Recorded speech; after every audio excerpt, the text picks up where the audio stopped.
Is this leading to collapse? Hey everybody, this is Michael with Asymmetrical Preparedness. This is kind of a video response to Southern Prepper 1. His video talking about the, if this doesn't get you in the mindset to prepare, then nothing will. Good video. He talked about the national debt and how it's untenable. 29 point almost $5 trillion and how it's gone up $482 billion in a month.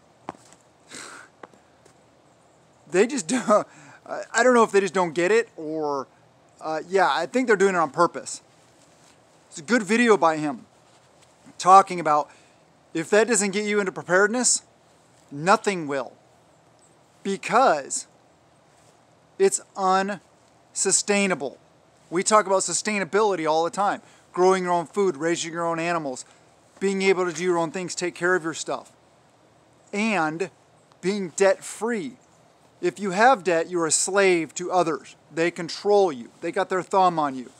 They can have some influence on your life, big or small, depending on the circumstances. So, like I said, it was a good video. I don't watch a ton of his stuff, but very well said. We need to be preparing. We need to be, because he mentioned it may not be a big event. It may be small little pinpricks, death by 1,000 cuts. That may be it. Or it may be big, bad, painful. It depends on how they want it to happen. But it will happen. I mean, you just can't have that much debt and not have adverse effects. So what do we as preppers do about it? Like he mentioned, buy food, buy preps. But I can't afford preps, or it doesn't fit in my budget, or whatever. Okay, well, fix your budget. Change your budget. Just like he said, cancel your cable. Get off the couch. Start doing things. Save that money. Put it towards your preps. Spend that time learning stuff about preparedness. Great idea. Great idea. I mean, it's not original by him. We all say that. But very good point. Find ways in your budget, in the money you spend every month, where you can cut corners. Do you have to go out for pizza? Do you have to go out to dinner all the time? Do you have to order takeout? Do you have to buy that much alcohol? Buy that many cigarettes? Those are two areas that, that's expensive. That's a lot of money. I'm really glad I don't drink or smoke, because that's a lot of money. And it's not a need. I get it. It's a want, and I get it. It's difficult to quit. But there are some things that are much easier to quit, like canceling your cable. Take a look at your budget. We're all different, so I can't tell you what to do, and I'm not going to tell you what to do anyway. Just take a look at what money is going out every month versus needs, versus prioritizing preparedness. People say all the time, I get comments, what are you talking about? Nothing's going to happen. People have been saying this forever. Yeah. Tell that to the people that went through Katrina. Tell that to the people that in Venezuela. Tell that to, there's a lot of instances. Just off the top of my head, I can't think of them. And it may be something personal, small scale SHTF. Maybe you lose your job because you were canceled. Huh. That's familiar. Maybe you get injured. Maybe you get sick. There's a lot of things out there.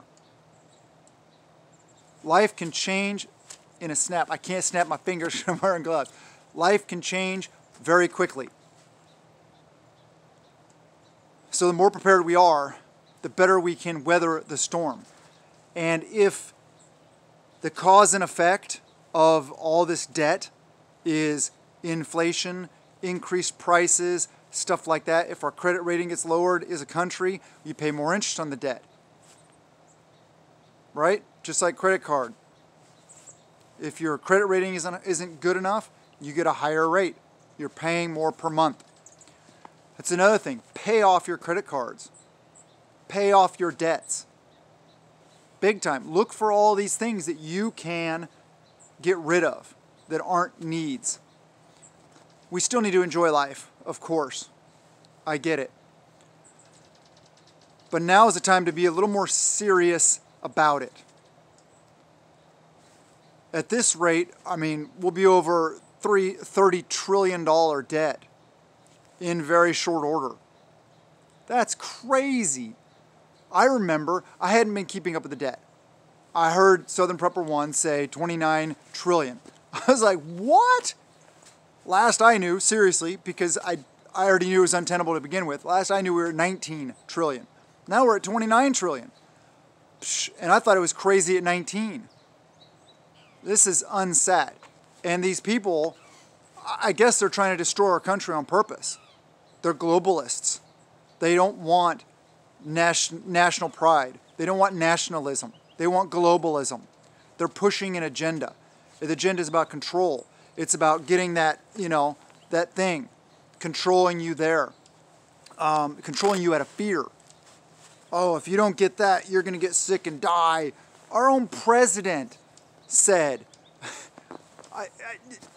I don't know verbatim. It blew my mind what he said, that we're in for a harsh, dark winter filled with pain and suffering for all those people that are out there, scumbags that'll not get, the jab. That's disgusting. It's all about control, people. It's getting crazy. And like Southern Prepper 1 said, if this won't wake you up, then nothing will. Some people are like, oh, it's just debt. It's just ones and zeros in a computer somewhere. True. But it's what it leads to. The housing market's in this huge bubble. All this debt. We already see increased prices. Inflation. We see shrinkflation. We see shortages. We see all kinds of stuff. And here we are in winter, the glory of winter all around me. It snowed another, 3 or 4 inches.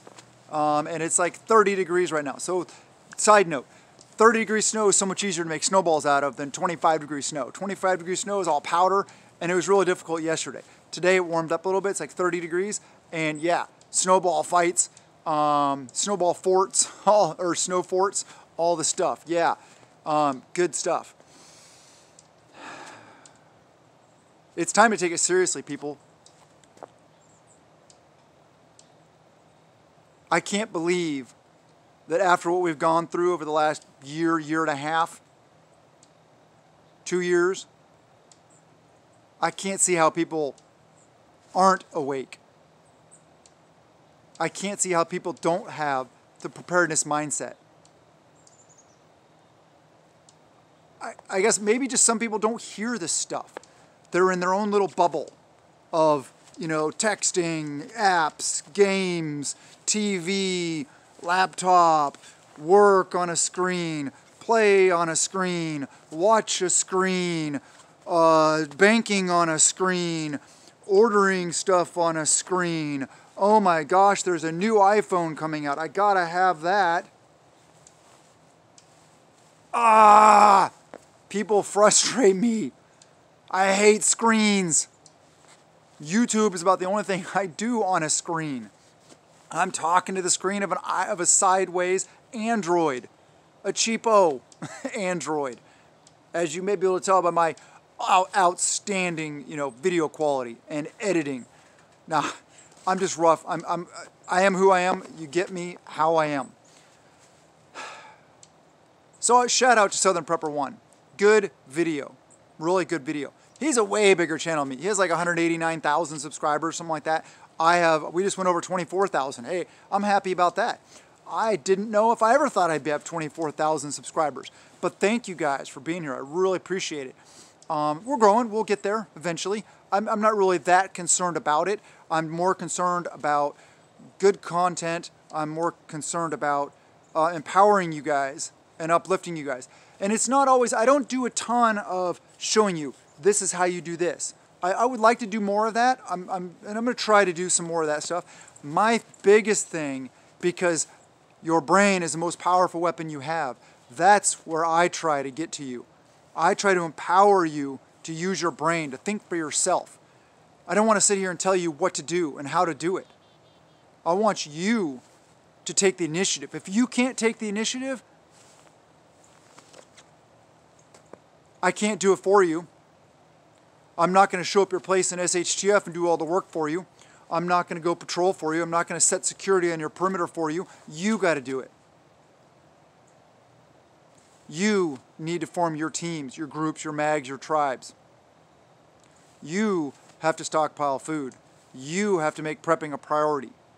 It's your family that's going to suffer, not mine, if you don't do it. I take care of my family. I take care of my tribe. I'm set to take care of my neighbors. These are all things we got to think about. That debt is untenable, meaning that it's going to collapse sometime. Whether it's a really slow collapse that gets more and more painful, like Southern Prepper 1 mentioned, or if it is a total implosion. If it's a total implosion, we'll have just total chaos right off the bat. If that happens, I recommend the first thing you do is set security. Secure your perimeter. Secure your area. Gather your tribe. Don't try to go out and amongst the craziness and try to get last-minute supplies. That would be a big mistake. Get them now. Get your last-minute supplies now. Every day. Prep a little every day. I haven't said that in a while. And I'm not trying to scare you guys, because here on Asymmetrical Preparedness, we prep out of peace of mind, not out of fear also. We realize that our food storage is our emergency fund. Just like your emergency fund of cash. That's what your food storage is. But remember, the second you open up that first bucket of your food storage, you just started the clock, the stopwatch on your life. If you don't have the ability to replenish your calories, grow your own food, raise your own animals, forage, hunt, fish, trap, snare, all these things. Remember that. And do your best. Make prepping a priority. Thank you guys for being here. Please subscribe, hit the like button, comment below, share the videos, and ring the notification bell. I really appreciate it. And check out the links in the description below. You may find some interesting stuff in there. Have a wonderful day. Blessings to you and yours.